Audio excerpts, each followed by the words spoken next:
Alright, what's going on everybody? In this video we are going to be doing part 3 of our Algebra 2 final review. Now this will be the last video. We're almost done.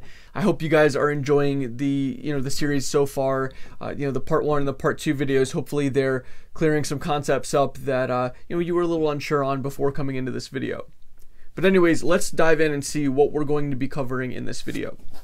So, as I mentioned in the part 2 video, I had to split this one up because I knew that, let's switch to my white here, I knew that this was going to take way too long to do, so what I did was I made this the part 2, and in the part 3 video here we'll be doing circles, trig expressions, trig functions, like graphing different trig things, like having the the amplitude, the period, the phase shift, all that stuff we'll talk about.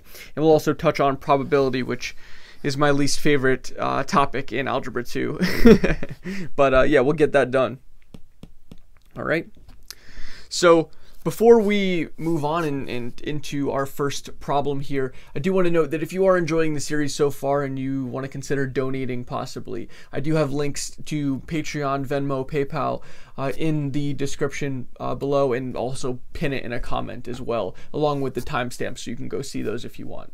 Anything would be amazing, $1, $2, $5, like it all means the world. If I can buy food and pay for rent, that's perfect for me right now, being a poor college student myself. So anyways, yeah. So starting with question 39 out of our 50 that we've been doing, we're talking about circles here. We want to find the equation of a circle whose center is -3, 4 and whose radius is 8. Okay? Now, looking at this, we got to remember what we know about circles, right?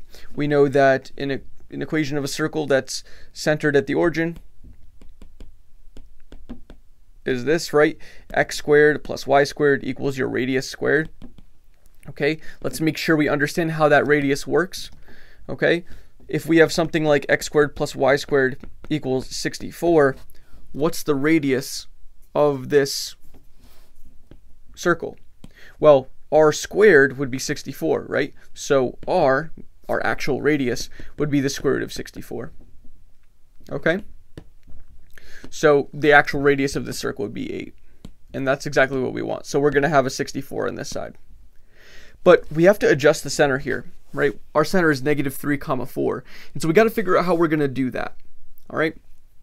And it's essentially the same idea with a parabola, right? With a parabola, if you're adjusting the vertex, right? If you want a parabola that instead of being y equals x squared, you want to shift it over by 2, you can do y equals x minus 2 squared. Okay?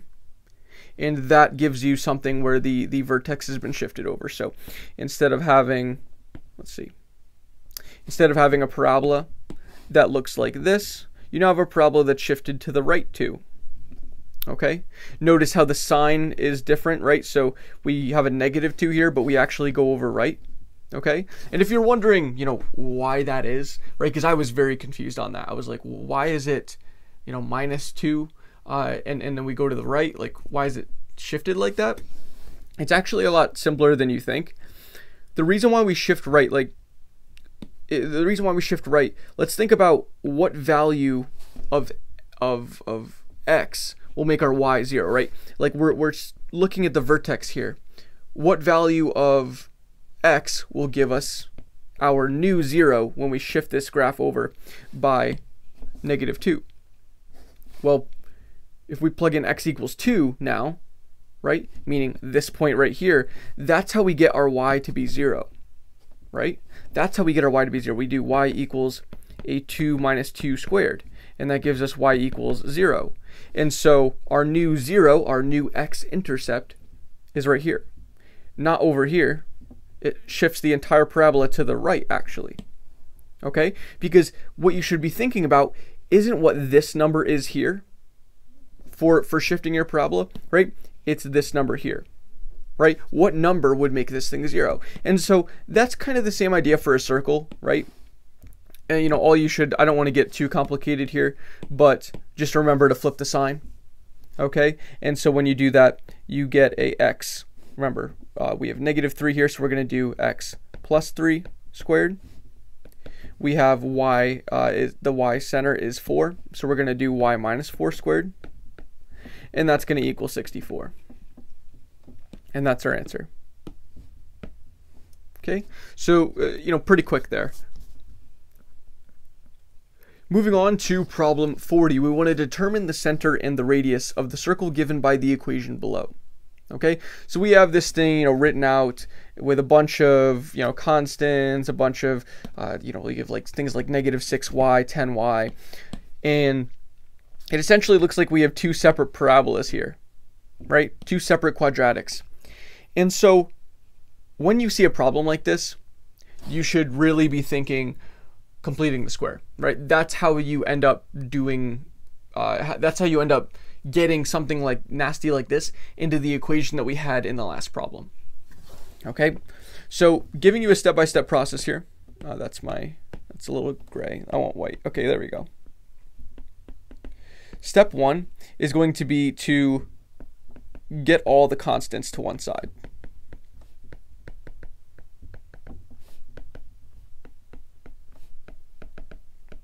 Okay, when I say constants, I mean things that don't have an x or a y on them, right? And we want to get them to this side. Okay, so let's do that. Let's subtract over the 10, right? Let's do this, and let's subtract over the 7. So we'll be subtracting 17 on this side. When we do that, we just are left with, on the left-hand side, x squared minus 6x plus y squared plus 10y equals 83 minus 17. Let's see if we can do that. I believe that'll be 64. Let's see.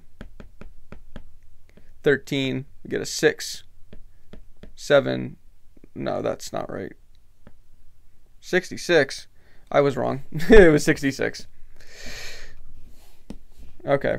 See, I'm not perfect. I'm definitely not perfect. So yeah, we get a 66 there. Cool. So now that we have all our constants on one side, we move on to step 2. All right, step 2 is going to be to complete the square, right? Or CTS, however you want to say it. Okay, and how do we do that? Well, we do two separate orders of completing the square here. Now, whatever method you want to use for completing the square is, absolutely fine. Like you can do that square method, the Punnett square looking thing. I know that's really popular, especially with Common Core.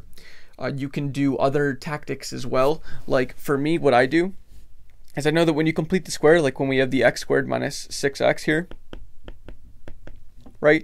What I like to do is just factor this into a x plus b over 2 squared, right? And b is just the -6, right? It's just think of a quadratic being ax squared plus bx plus c. The b term is here, okay? And so that's how I do it, right? And when you do it like that, like when you complete the square for that single part using the x plus b over 2 squared, which, so you don't forget it, I'll put it right here. We get x minus, right, because we have a -6, we get 6 over 2 squared, right? And that gives us x minus 3 squared. Okay, but here's the problem. If we actually expanded this out, right, x minus 3 times x minus 3, right, we get x squared minus 6x plus 9, right? And you can check me on that if you want to go a little slower.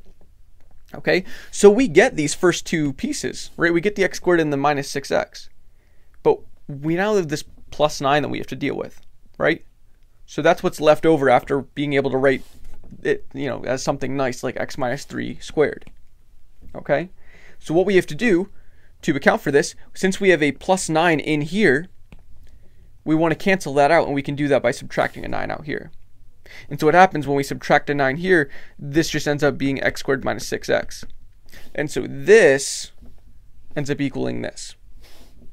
Okay, I will start getting rid of all these extra pieces everywhere so we can focus. But that does it for the x's, right? Now we have to complete square with the y's. It's the same exact thing, just now you have a y instead of an x. You just have a different letter, okay? So now let's do it again. Let's do, instead of x plus b over 2 squared, it's going to be y plus b over 2 squared. Okay, b here is 10. And so if we put 10 over 2, we get 5. Okay, but now we have a y plus 5 squared. And if you expand this out as y plus 5 times y plus 5, again, you get the first two terms that are right, but then you end up with a plus 25. Okay, and you have that plus 25, you got to deal with that, right? And how you do that is just by subtracting 25, right? Because this is the piece that has the 25 in it. You got to get rid of that. You get rid of that by subtracting 25. Okay, once you've done that, set this equal to what it is, 66. And then all we need to do really to, this is close, right? What we have now is close to what we had before with our formula, right? The only difference is we have a minus 9 here and a minus 25 here. We need to get that over to the other side, okay? And we do that by adding 9 here, adding 25 here, okay? And that will be adding 25, adding 9 on the other side, okay? So we get a x minus 3 squared plus a y plus 5 squared. All right, and we get that that is equal to 66 plus 25 is going to be 91, right? We get a 91, right? And then 91 plus 9 is 100. Okay, so now we need to say, what the question was, right? We got to make sure that we answered the actual question. The question was to determine the center and radius of the circle. So we need those two pieces of information. We need the center and we need the radius. The center, right, we do the opposites of these signs here. And so when we do that, we get 3, negative 5. And the radius is going to be the square root of 100, right? Of the r squared, right? Because this right here is r squared. To find r, we need to do the square root of r squared, and that's the square root of 100. So we get a radius of 10. And there you go. That's the answer to our second problem. Moving on to our third problem, we want to find the points where we have a circle here. Okay, we have x squared plus y squared equals 29. We want to see where that intersects y equals x minus 3 graphically, or algebraically, sorry. That's what that says. So this is actually a really tough problem for a lot of students in Algebra 2. Okay, the problem is, you might remember like systems of linear equations, right? Meaning like you have multiple lines and you're trying to find out where they intersect. And you probably did that a lot in Algebra 1, right? And you probably reviewed that this year as well. But you might not get, when you start throwing in other equations like quadratics, you want to see where a quadratic intersects a line, or a circle, right? We have a circle here that intersects a line. How does that change everything? Because we can't just have like, elimination method, right? We have to use substitution method, okay? Every time. I believe every time you have to use, like, you can't just eliminate variables when you have like an x squared. It gets a little harder. So it gets really messy. Here's how we're going to solve this problem.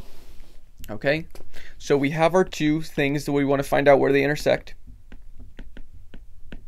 Okay, and this is very similar to substitution method, which if you haven't seen that, right, definitely go review substitution method for Algebra 1, But here is basically what that is. Here we have an equation for y, right? We know what y is. Okay, so if we know what y is here, we know it's x minus 3. Okay, we can just plug that in for this y, right? And then we have one equation, one variable, right? So let's plug that in here. We get x squared plus a x minus 3 quantity squared. That's how college people say it. They say quantity squared. It's weird. So yeah, so that's what you get. You get a x squared plus a x minus 3 squared equals 29. So now you can just solve for x here, right? This ends up being like a quadratic. All right, so it's, it's not the hardest thing in the world, okay?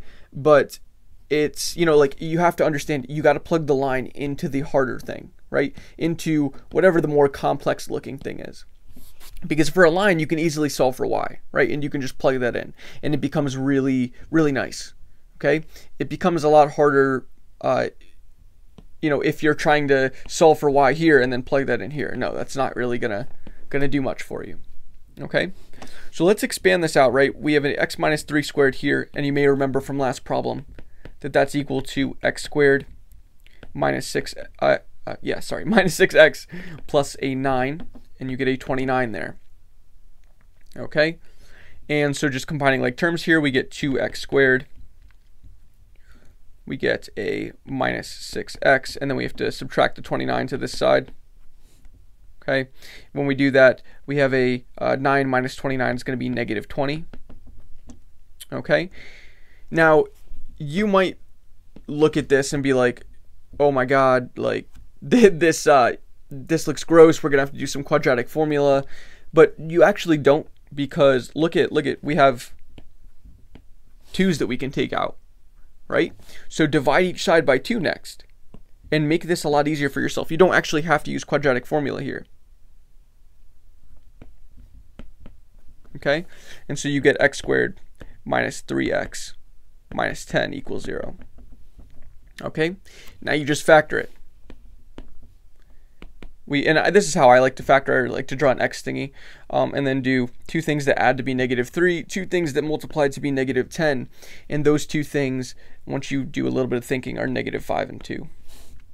And so you get x minus 5, x plus 2 equals 0. Now, again, don't get scared if you see this thing. This is just like a way for me to organize my thoughts. You don't have to use it. I remember learning it in like 8th grade, so yeah. Anywho, this gives us x equals 5 and x equals negative 2, right? Those are the 2 values that will make this equation true. Will make this thing equal 0.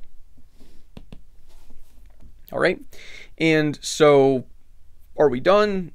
Well, no, we want to find the points where these things intersect. So what we need to do is we need to find out what the y value is, what the y values are, where these things intersect. Okay?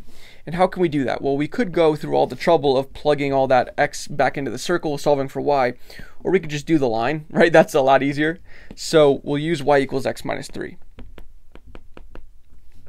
And so we get, we plug in 5, that's our first x, and we get 2. We plug in negative 2, and we get negative 5. And so our 2 points end up being 5, 2, and negative 2, negative 5, I believe. Right? Yep, that's exactly right. All right, awesome. Okay.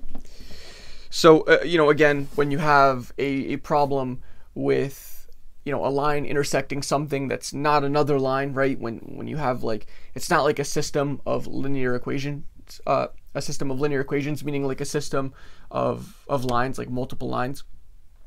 When you have something that's like a circle intersecting a line, right? Now just try to plug that line into whatever that other thing is, okay? Plug that in, solve for x, find your y's, and you're done. Okay, it just ends up being like solving a quadratic, and I think that's a lot of what a lot of the stuff boils down to in Algebra 2. Moving on to our next section here, we got 1 out of the 4 done. We're going to talk about trig expressions now. Okay, and by the way, I think we've been going for like, I don't know, 15, 20 minutes here, something like that. I don't know, lost track of time. But if you want to take a quick 5-minute break, I think that's a really good idea. You don't want to get burnt out. I really want you to finish this video and have all this stuff, in your head. So if you can do that, definitely I recommend going ahead and taking a 5-minute break. Assuming that you've done that, let's hop back into question 42. Question 42, trig expressions. We have an angle of 2 radians being drawn in the standard position. We'll dissect what that means in a second. We want to see in what quadrant does this angle terminate. Okay, so for this question, right, we need to first identify what a standard position means, what we're talking about here. The standard position just means that the angle starts from the positive x-axis, right? So like when you have your xy graph, the angle starts from here. That's what it means by standard position, okay? And so when we have, I'll draw this a little nicer. Oops. And yes, my y-axis is crooked, so I'm going to fix that. Is it better now? I think it's better. So the idea is, we're drawing an angle that's 2 radians in size. So we want to see, does that angle end up here, right? Does that end up being this angle? Does it end up terminating in the second quadrant, which means does it, like where does it end, right? Where does that line get traced? Is it in the second quadrant, third quadrant, whatever? Okay, so the idea is, we're just essentially converting radians to degrees here, right? And how do you convert radians to degrees? Well, what you can do, right? You have 2 radians.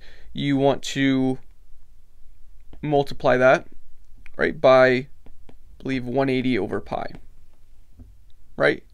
And you can do that in your calculator, right? And then you can get 360 over pi, and then you can see from there, where does this thing end up falling in the degree range? There's other ways to do this as well, like just trying to figure out, okay, well, a full circle is 2 pi radians, right? So, where does 2 fall relative to that? But let's just keep going here. To get to radians, you do 180 over pi. Or to get to degrees from radians, you do 180 over pi. Okay, hopefully that's something that you learned. And then you get 360 over pi, right? 2 times 180 is 360. Now, we can just estimate here, guys. Like, I mean, it's not going to be that much of a close call, especially if you don't have a calculator. You're going to want to estimate here. You don't want to do 360 divided by 3.14159. And so, we essentially have 360 divided by 3, right?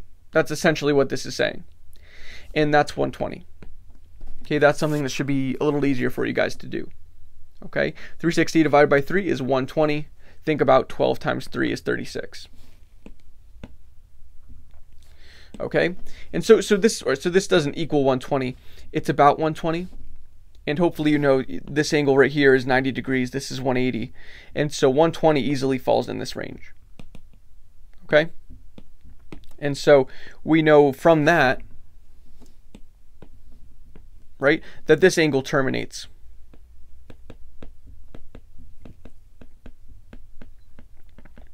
in the second quadrant. Now, also, I don't think I've went over this yet in this video. Matter of fact, I know I haven't. You need to know what the different quadrants are. Okay, and just think of it as making a C. I think that's what a lot of math teachers use, is just a C, right? This is the first quadrant, this is the second, this is the third, and this is the fourth. Okay, it just goes in a C. It starts from here, it goes counterclockwise. All right, so just remember that. But yeah, that's really it. To convert from radians to degrees, you multiply by 180 over pi. To convert degrees to radians, you multiply by pi over 180.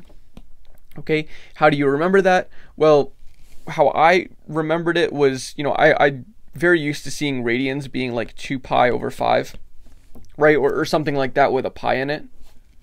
And so to get rid of that pi, right, we know we don't have like a degree measure where it's like 120 pi degrees. Like, that never happens, right? We want to get rid of that pi. And so what I do is I multiply with the pi in the denominator and the 180 on the top. Okay? And so that's how I know that, right? I want to get rid of the pi's. Okay? So that's how I remember that. Let's move on to problem 43.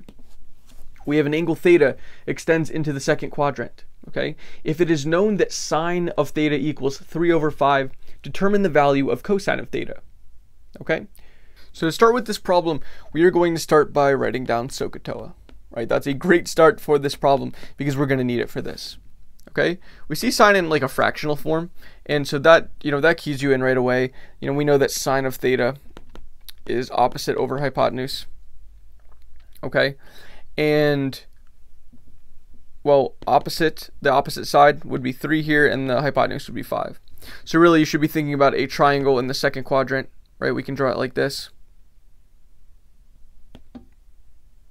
Okay, this should be a right angle, and we have a 3 here and a 5 here. Okay, you should be able to tell me what that side is right away, right? This is just a Pythagorean triple. So we know that 3 squared plus 4 squared equals 5 squared, right? 9 plus 16 equals 25. All right, so we know that this side here is going to be 4. And so really we can already say almost what cosine is, right? Cosine of theta would be adjacent over hypotenuse. This is kind of the angle that we're talking about. This would be the adjacent side. This is the hypotenuse. This is the opposite side. So adjacent over hypotenuse is going to be 4 over 5. But we're in the second quadrant right now. Okay, and something that you should remember is ASTC. Okay, how we remembered this in, I think it was Algebra 2, it might have been pre-calc, was all students take calc, right? It was like a little it was like a nice way of my pre-calc teacher telling everybody in the class to take calculus. But anyways, what this actually ends up meaning, right, is that all trig functions are positive in the first quadrant. Only sine is positive in the second quadrant. Only tangent is positive in the third quadrant, and only cosine is positive in the fourth quadrant. Right now we are in the second quadrant, so it makes sense that the sine is positive, but cosine should be negative. And how you can think about that, actually, rather than just memorizing this, if that's not what your teacher had you do, is that we're traveling 4 to the left here from the origin. Remember I said the origin was right here, so you can actually think of that as negative 4, and then you end up with a negative 4 over 5. All right, and so yeah, that's the answer to question 43.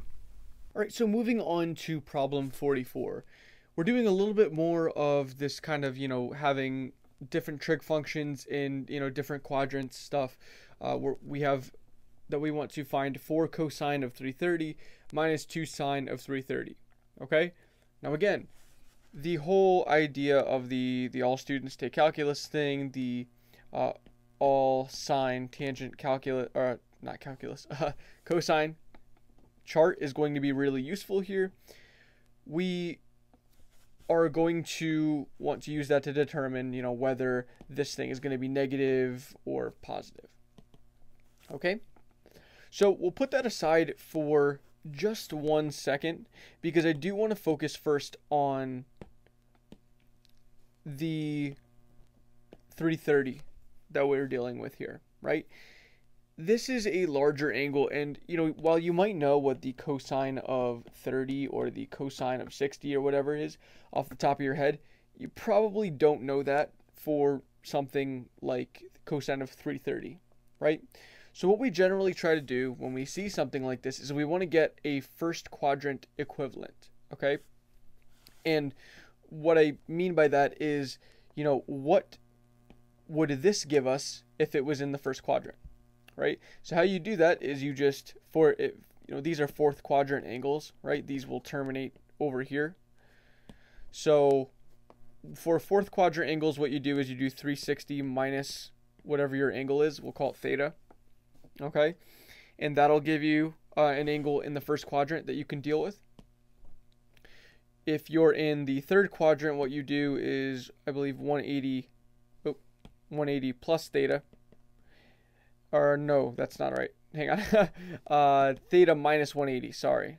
That's what it is.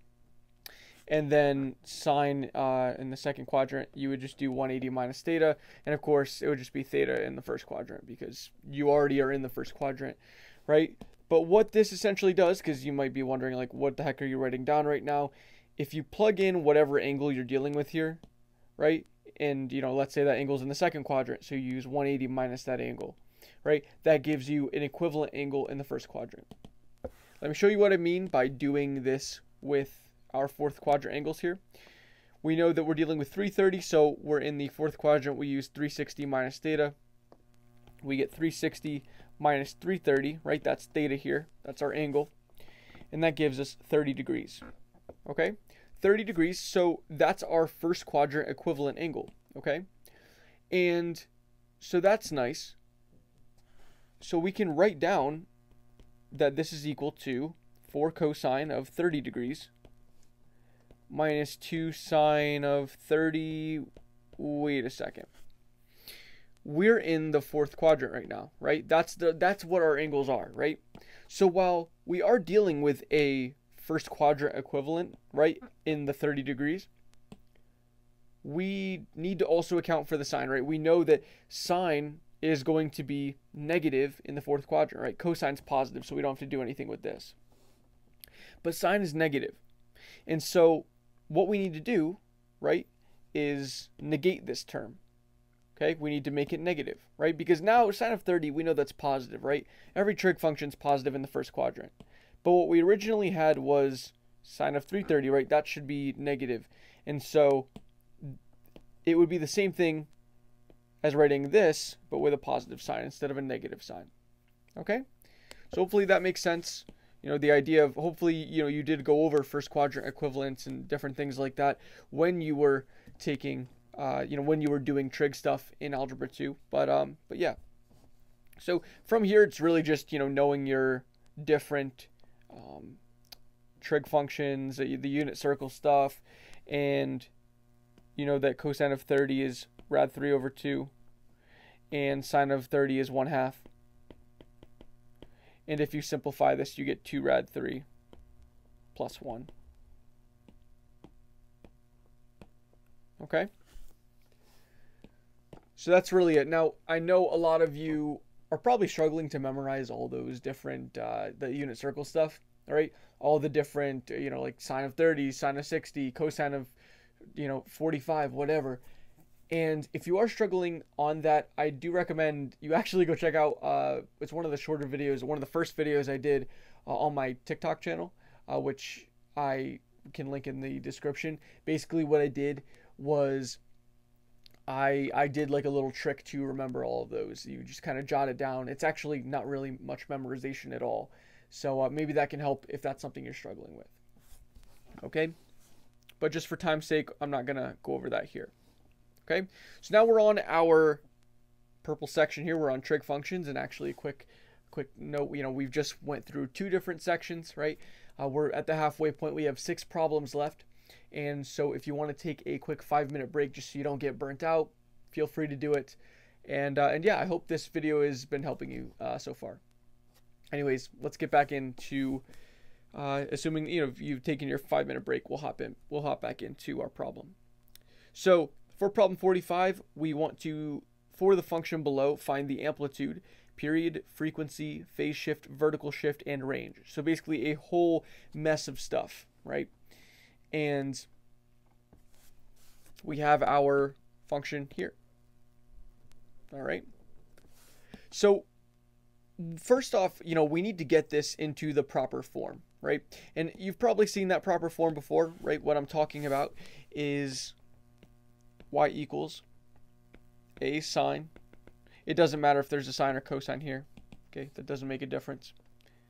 Okay, well, let me put it this way. The only time it would make a difference is if you're actually trying to graph this thing, right?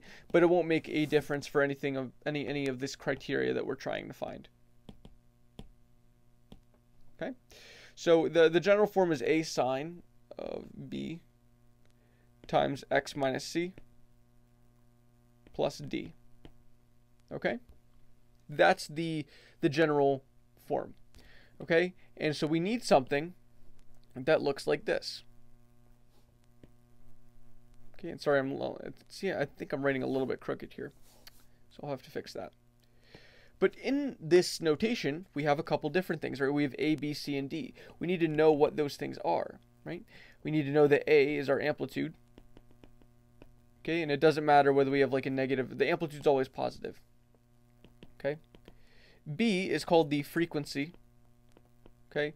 And actually, as a note on this, some people will say that's the angular frequency. That's actually what it is if you really think about it. You know, it depends on what your definition is of frequency, but it actually is the angular frequency, but Common Core kind of just refers to it as the frequency and calls it good. So if you're taking Common Core, that's what you want to find is your B, and that's your frequency. Whereas other classes, they might want you to do your period, which you might write as P or you might write as T. Your period is 2 pi over B, and we'll get into that in a second. And what they'll do is they'll say, well, your frequency is going to be 1 over your period, right? And that frequency is actually a little bit different from this frequency. It's a difference of 2 pi, actually. But anyways, that's a story for another time. That's something I can get into in maybe in a video where I'm more focused on this, but I want to keep going here. C is called the phase shift. This is how we are shifting left and right, okay? And D is the vertical shift, right? This is how you're shifting the entire graph up and down, okay? So now that we have these things, right, we can start off here. We can start off here by getting this equation into this form, okay? All we really have to do, the only thing stopping us from doing that here is that this pi over 2x plus pi over 4 does not look like the b times x minus c, right? We need to get that x by itself, and how we do that is we're going to factor out a pi over 2 here.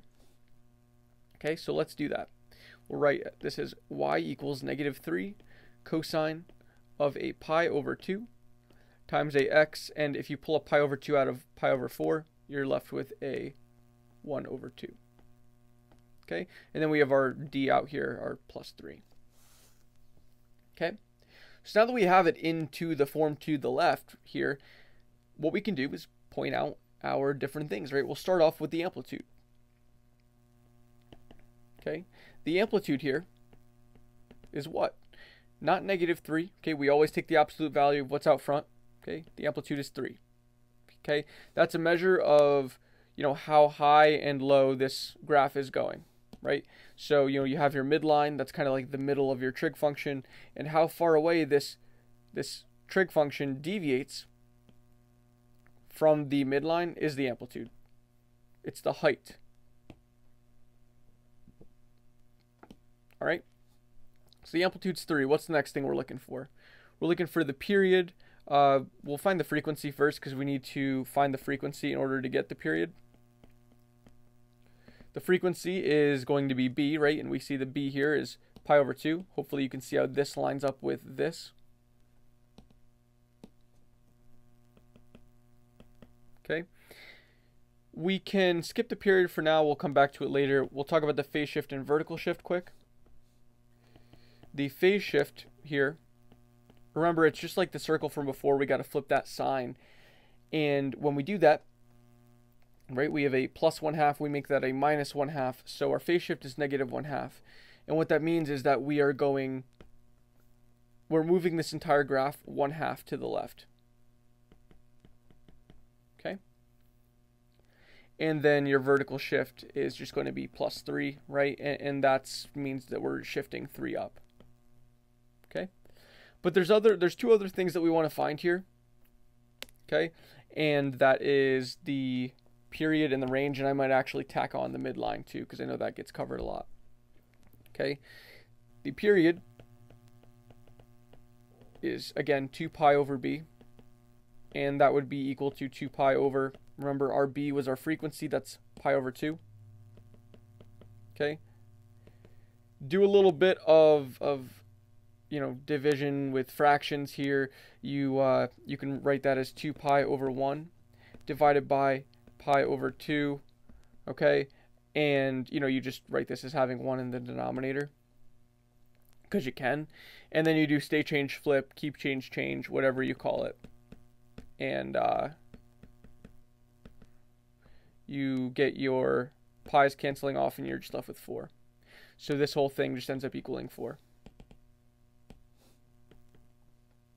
Okay, so that's your period. That tells you how long it takes for you to complete one full cycle, right? How far do you have to travel in the x before you complete a full cycle? Then you have your range, right? This is just the same thing, the same range that we talk about when we say find the domain and range, right? Well, our vertical shift is 3. okay? And our amplitude is also 3, okay? So that means that since our vertical shift is 3, instead of this sine graph being at the x-axis, right, it's actually going to be shifted up by 3 units, right? And our amplitude tells us that, so let's say that this thing is called our midline, right? It's the middle of that trig graph. The amplitude's how far we deviate away, right? And we deviate away 3. So this distance is 3 and that distance is 3. And so, well, where's our midline at? And that's something we can jot down, right? Our midline is at our vertical shift point. It's at y equals 3. And then we go 3 down and 3 up. And that gives us a range from 0 to 6. And I'll write that in interval notation. Remember, the brackets mean that we include our endpoints because it will touch 0 and it will touch 6, even though my drawing is a little off here. This, you know, if I was being a little bit more careful, this would be coming up and then down. Okay? So hopefully that makes sense. Basically, that is all the information there. That's your amplitude, frequency, phase shift, vertical shift, period, range, and midline. Okay, lots of good stuff going on there. That's definitely something you'd want to review. Maybe try some more examples with if you're struggling. Okay. Problem 46. We want to sketch the graph of y equals 2 sine of 4x for one full period. Okay. So this is a little bit nicer of a trig function to deal with, right? We don't have like you know, vertical shifts. We don't have like horizontal shifts that we have to deal with. We just have an amplitude and we have a 4 in front of our x, right? That's giving us our frequency and our period, right? And those are the two things that I would say definitely start off with. Like, you know, there's a few things you want to note before you try to graph a trig function. First, is this a sine or a cosine? Right? If it's a sine, then you know you start from 0, right? If there's no phase shift or anything like that, or vertical shift. And if it's cosine, you start from 1. Okay, so that's the important thing to know with sine and cosine. Now, second, right? I guess you could say, you know, what's the midline, right? Where's the middle of my trig function? And that's your vertical shift, right? It's your y. Your y-intercept is what you can kind of think of that as. You know, that's not necessarily where you're going to be crossing the y-axis, this +3, but it's kind of nice to think of it in that sense. Like that's where, you know, your graph has its midline. Okay. And then once you know where the midline is, you just kind of draw away from there, given the amplitude. So what's the amplitude?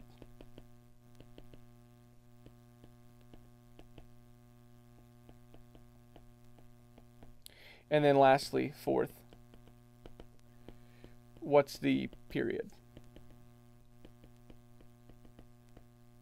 Okay, if you know those 4 questions, you're honestly set. Okay, here we can say, okay, well, first, is it sine or cosine? It's sine. Okay, we know that. That's good. What's the midline? There's no vertical shift out here. There's no plus d, right? So that means that we're centered. We're going to be centered just like a normal trig function at y equals 0, right? It's just everything's going to be happening around y equals 0. Y equals 0 will be the middle of all our action. What's our amplitude? Our amplitude's out front here, remember? And that is 2. So our amplitude is 2. Okay, that's how far we're deviating away from our midline. Fourth, what's the period? Our period is 2 pi over b. Remember that b is 4. And that means that our period is pi over 2. Okay? So, now that we have these questions, we can go and graph. So I'm going to make an axis here. Okay? I'll start like this. Your teacher, you know, depending on who you have, you know, your teacher might want you to draw like this, or maybe put the y-axis in the middle. It doesn't matter. I mean, for me, it was most commonly like this. Okay. Anywho, so we're gonna sketch this. I think it's always nice to sketch, like, I said sketch one full period. I'm gonna actually sketch 2 full periods here just to, give you that look. So we know that it takes pi over 2 on the x-axis for us to, right, this is the x-axis, this is the y-axis. It takes us pi over 2 to get 1 full cycle. I want 2 cycles here. So I'm going to put this as pi over 2, and this is going to be pi. Okay? Now, this is my midline, right? This is my midline. So everything's going to start from here. Okay? That's going to kind of be my baseline. It's going to be the middle of everything that's happening here. Okay? My amplitude is 2. That means that's how far we're deviating from that midline. And so I'm going to go up 2 here. And I'm going to go down 2 here. Awesome. Okay. So I'm going to move this. It doesn't look like it's in the middle. I don't know if that's been bothering anybody. Is that better? I think that's a little bit better. Okay. So there's 4 parts to a trig graph. And so you want to segment this into fourths. Okay, so you segment your cycle into fourths. I'll talk about why that is in a second. But if you split pi over 2 in half, you get pi over 4, right? And split that in half again, and you get pi over 8.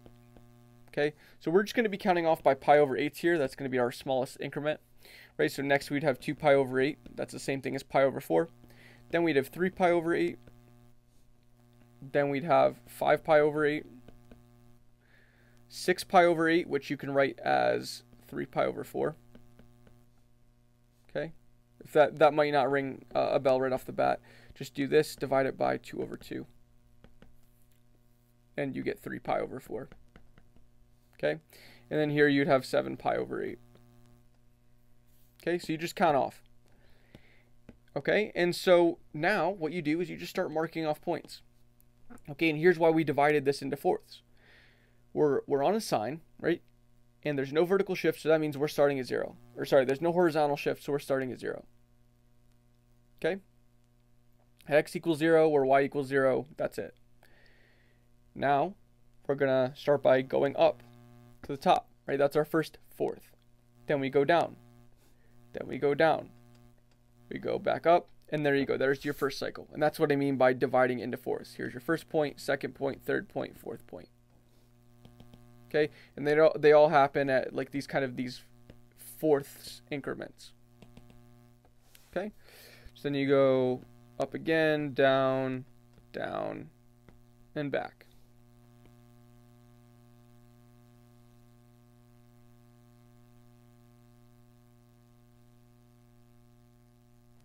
And there you go. Okay, and then you make sure you label your graph, right? That's vital. Okay, there's your graph, and that's for 2 full periods, right? Because this is a full period right here, right? That's a 1 full cycle of the graph, because now it's starting over again, and then here's another cycle, and we've just graphed that. Okay, and so these aren't the only questions I guess you want to be asking yourself, right? But for this example where we didn't have a vertical shift or a horizontal shift, these are really the things that we can worry about. You also, could check if there's a negative here, because if there was a negative here, we would just go the opposite way. We would reflect it about the x-axis, and so we would get something that looks like this. Okay, that's all that would do if we had a negative out front. Okay, so hopefully that makes sense. Graphing is definitely a lot, and sadly I was only able to do 1 problem on it because, we got a lot to get through in this video.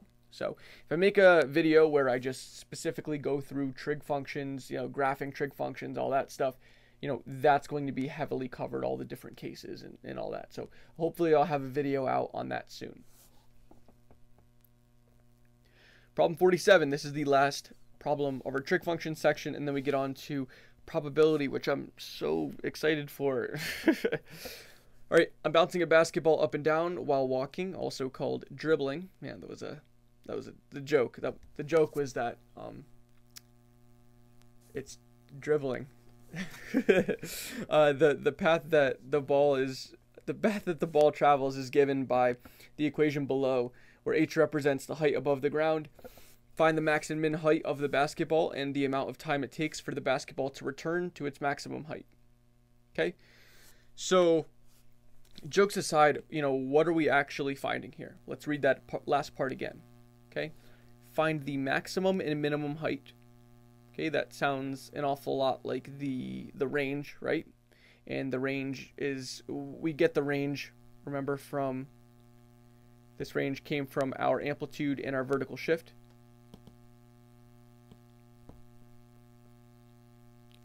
Then we also have the amount of time, okay, the time it takes for the basketball to return to its maximum height. So meaning from, when it says return to its maximum height, it means, how long does it take to go from its maximum height, go down, and then back up? Okay, how long does that process take? So we can think of that as one full cycle.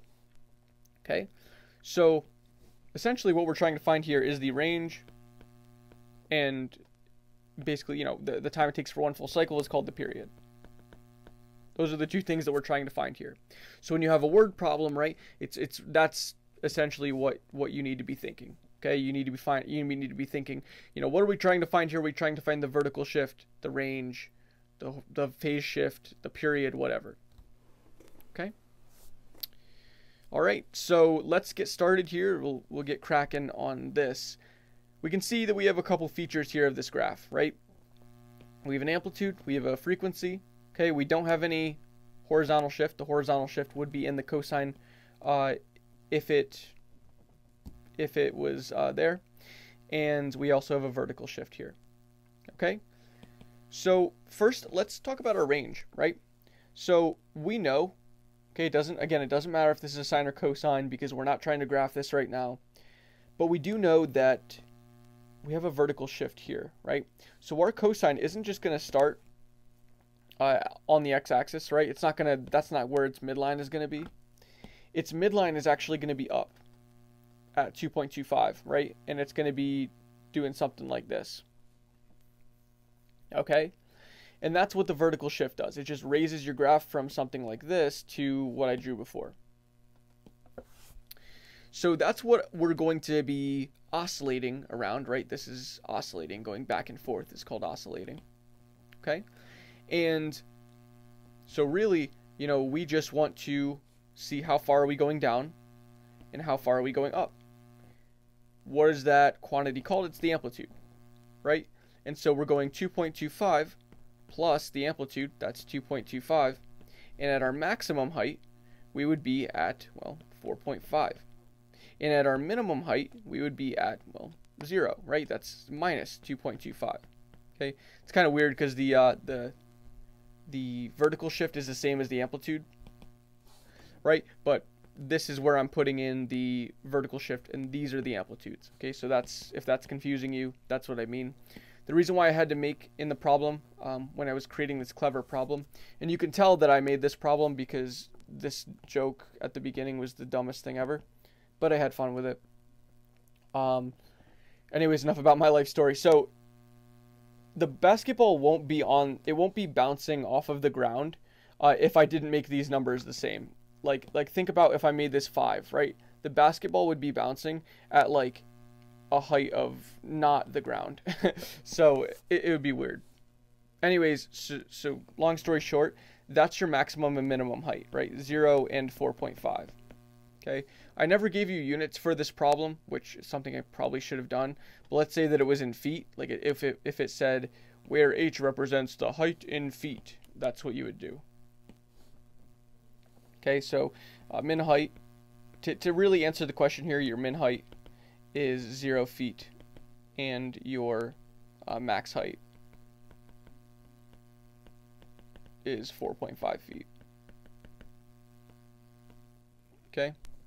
So there's your first two. You also want to find your period here. Your period is 2 pi over b. Okay. And 2 pi over b, your b is your frequency. That's pi. And so just the pi's cancel out. You're left with 2. Okay. Let's say that was given to you in seconds. Like it would probably say where h represents the height in feet, and then t represents the time in seconds. Like you hopefully get what I'm saying here.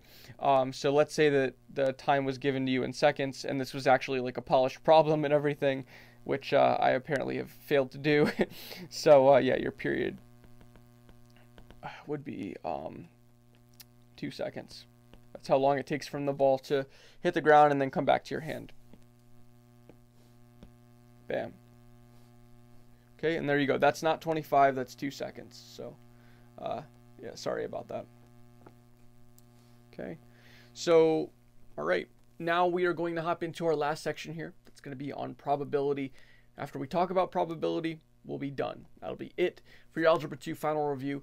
You know, and then you'll hopefully have a good idea of different things that you need to review more and different things that you feel really, really confident in. And so hopefully, again, this series has helped you. Okay, so hopping into the probability section, my absolute favorite, problem 48 is asking, I have some loose change in my pocket, 1 quarter, 1 dime, and 1 nickel. If I pick 2 coins out of my pocket without replacement, what's the probability that I've pulled more than 25 cents out of my pocket?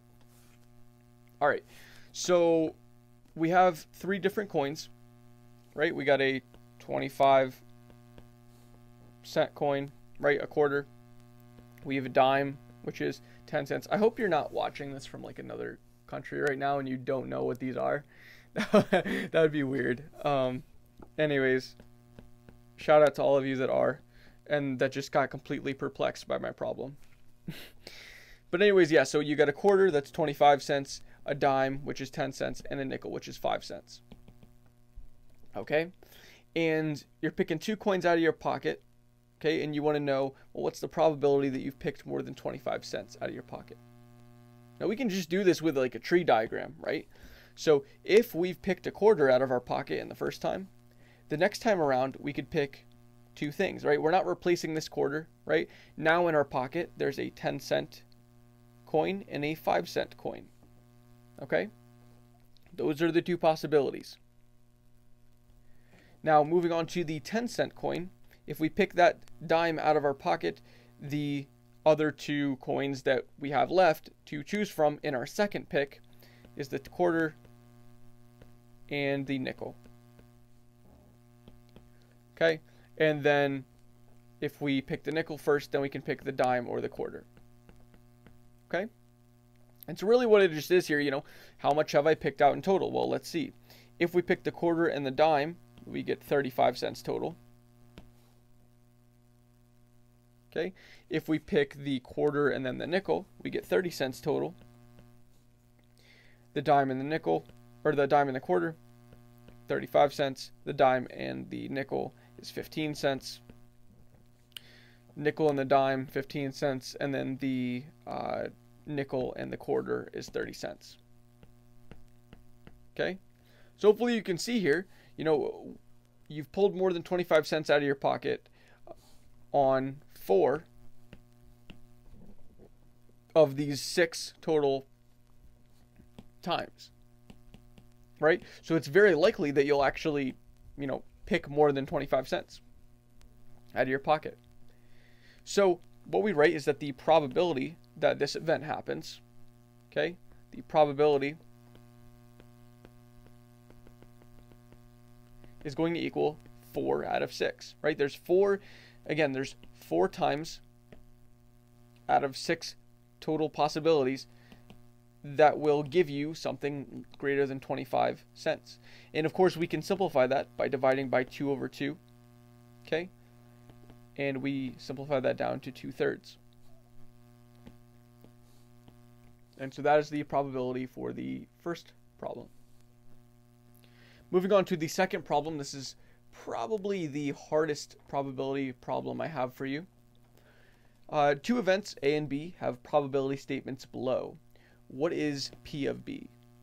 Okay, and we need to go over some notation here because I don't want you to get lost here. P of B means the probability that B has occurred. Like, what are the chances of something happening? That something is called B. We're just saying, like, you know, B could be you winning a car, right? So it's some event, right?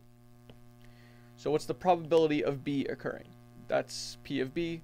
Okay, anytime you see a P, that means probability. Okay, here we have an OR statement. So what's the probability of A or B occurring?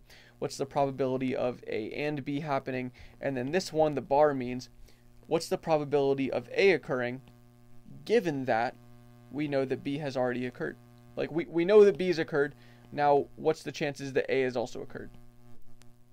In a way. Okay, well that's more like, yeah, actually, no, that was right. That's what I said. Yep. Okay, good. Anyways, so how I like to visualize this is with a Venn diagram. I know a lot of people like this, and again, it does really help to have something like this. Okay, and basically what a Venn diagram will tell you is, you know, let's say that we have A right here, event B right here, okay? And, you know, we have a bunch of things happen. Just a bunch of random things happen, okay? And, you know, like this is kind of like our possibilities here, okay? And we just start doing things. And sometimes, you know, event A will occur. Sometimes event B will occur. Sometimes both of them will occur. And sometimes neither of them will occur, okay? And so from that, right, we can work with some stuff. Okay? So, you know, the real kicker with this problem, right? You're given all this information and it's like, well, how can I use that to find P of B? Okay? Well, that kind of has another kind of kicker to this problem, and that's well, what is this? How do you work with this? And here is how you'll find the probability of B. You need to know what P of A given that B occurs is. Okay? Because the probability of A given that B, and this is something hopefully you should either know now or review so you know for the test. The probability of A given that B occurs is the probability of A and B occurring divided by the probability that B occurs. Okay? Let me show you, why this actually is though. Okay? We know that probability, we know that B has already occurred, right? That we're given that, this means given that B has occurred. Okay? And we want to see, well, how many of these events have A also occurred in. Right? That's what this probability is asking us for. It's asking us for how many of all these events fall in this category. Okay? And so we have the probability of A and B, right? That's the little guy here. Okay? Divided by the larger probability. Right? Or the larger scope, like kind of the all possible all the possibilities, right? That's P of B. Okay? Hopefully this setup makes sense to you. It's kind of like like right up here. Okay? It's the same thing. We had 4 of these guys of the total 6 were over 25 cents, right? And it's the same thing as here, This is all the things that we want, but here's the total possibilities, right? And so that's why we're dividing in this way. Okay, so hopefully, that starts to make sense. But anyways, we know what the probability of A given that B is, and that's 0.8. Probability of A and B is 0.2, and the probability of B is what we're trying to find. Okay, how do we solve here? Well, we can just put this as over 1 and then cross multiply if you'd like to. Another trick is you can just move things diagonally in fractions. If you know that, great. If you don't, forget I said it. So if we cross multiply, we get 0.8 times the probability that B occurs equals 0.2. And then you can just divide 0.8 on both sides. And you get that the probability that B occurs is 0.25. AKA it's 1/4. Okay? So, for probabilities too. When you get your final answer, make sure that it is between 0 and 1, right? You can't have a probability that's like 300%. You know, you need to have something in between 0 and 1, right? There needs to be anywhere from a 0 to 100% chance of something occurring. All right? So that's that. Let's move on to our final question, and then I can go to bed and wake up and record more videos. Okay, so problem 50.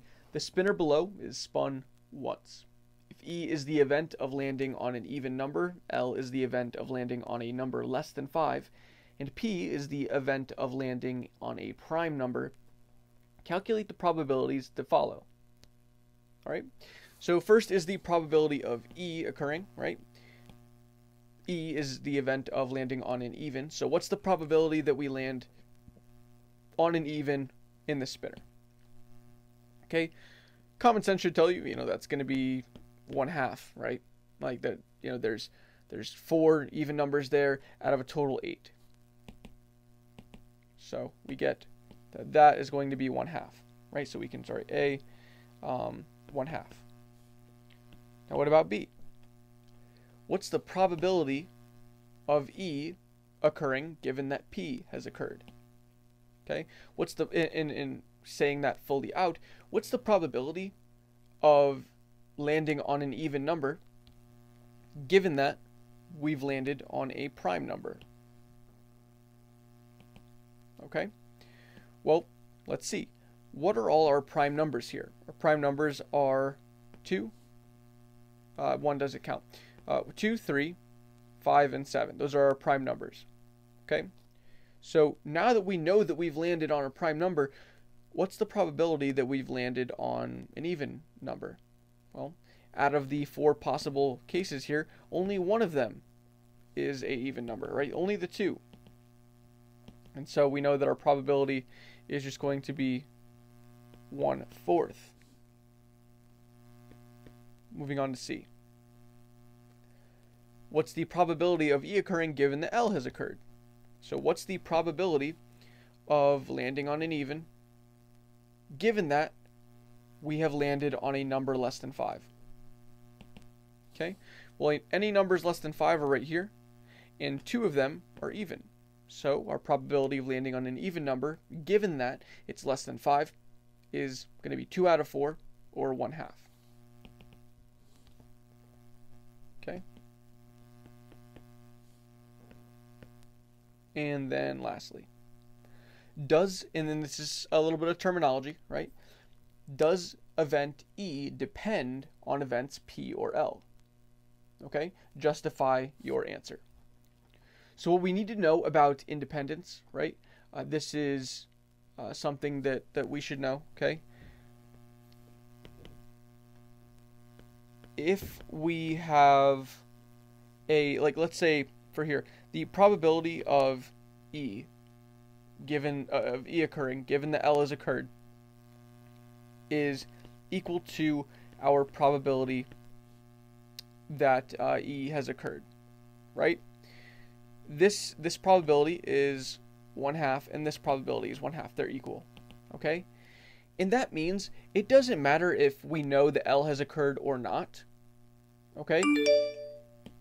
It doesn't matter that if we know that L has occurred or not, the probability will stay the same. And so that means it's independent. Okay? Again, it doesn't matter if we know or not that L has occurred. But the probability does change if we think about the probability of E occurring given that P has occurred. And so, sorry if this notation is confusing you because we have multiple P's. This P means probability, this P means the event of having a prime number. Okay? This does not equal the probability of E occurring. Okay? So we know that event E does depend on event P, right? If we know that event P has occurred, the probability that we land on E changes, right? We know now that we've landed on a prime number. We know that we've landed on, let me use a different color. We know that we've landed on a 2, a 5, a 7, or a 3, right?